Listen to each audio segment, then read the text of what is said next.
I'm David Haynes. I'm the president of Precision Measurement Incorporated. We're a 17025 accredited calibration company in Fort Walton Beach, Florida. Well, my time in the military varied. I started out as a helicopter crew chief. I worked on Blackhawks. H-3s is what I trained on. My first duty station was here at Eglin.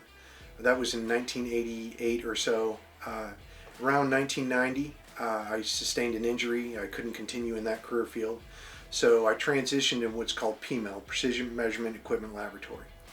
In that field, I worked on test equipment for the military, multimeters, oscopes, signal generators, that kind of equipment. And I did that until I separated in 1999. What inspired me to start PMI was my background, not only in the military, but the next step in my evolution of my career was to work as a test calibration manager at a company that developed unmanned vehicles and components that went in unmanned vehicles, really. And so during that time as a manager, I realized that the skill set that I had learned while in the military directly crossed over to the civilian sector.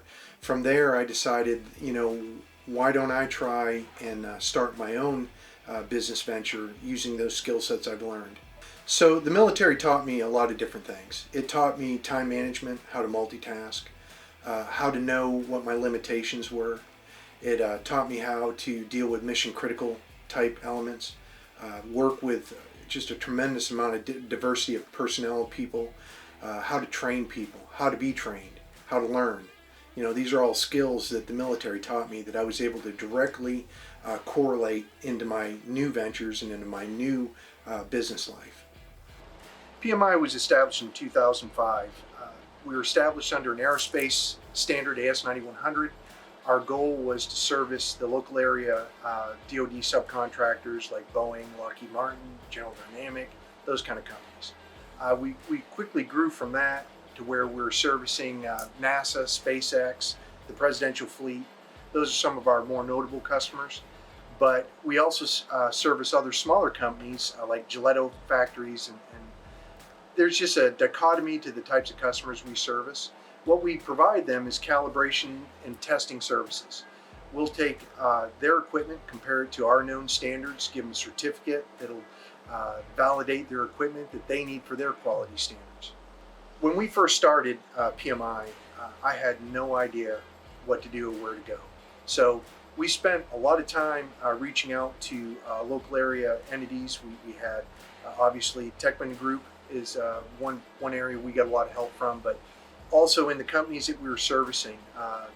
I'm not going to name out names, I guess, but there's a lot of folks that worked in those companies that helped us figure out what we had to do to plot our course forward as a company.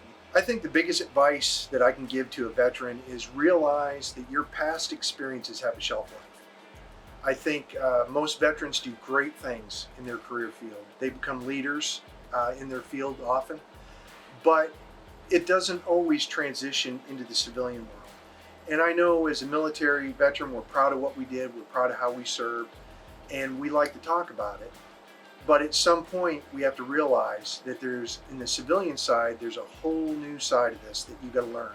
And you've got to be able to put your past experiences aside and embrace the new challenges and the changes going from a military to a civilian network. And I think that'd be the biggest piece of advice I could give a veteran.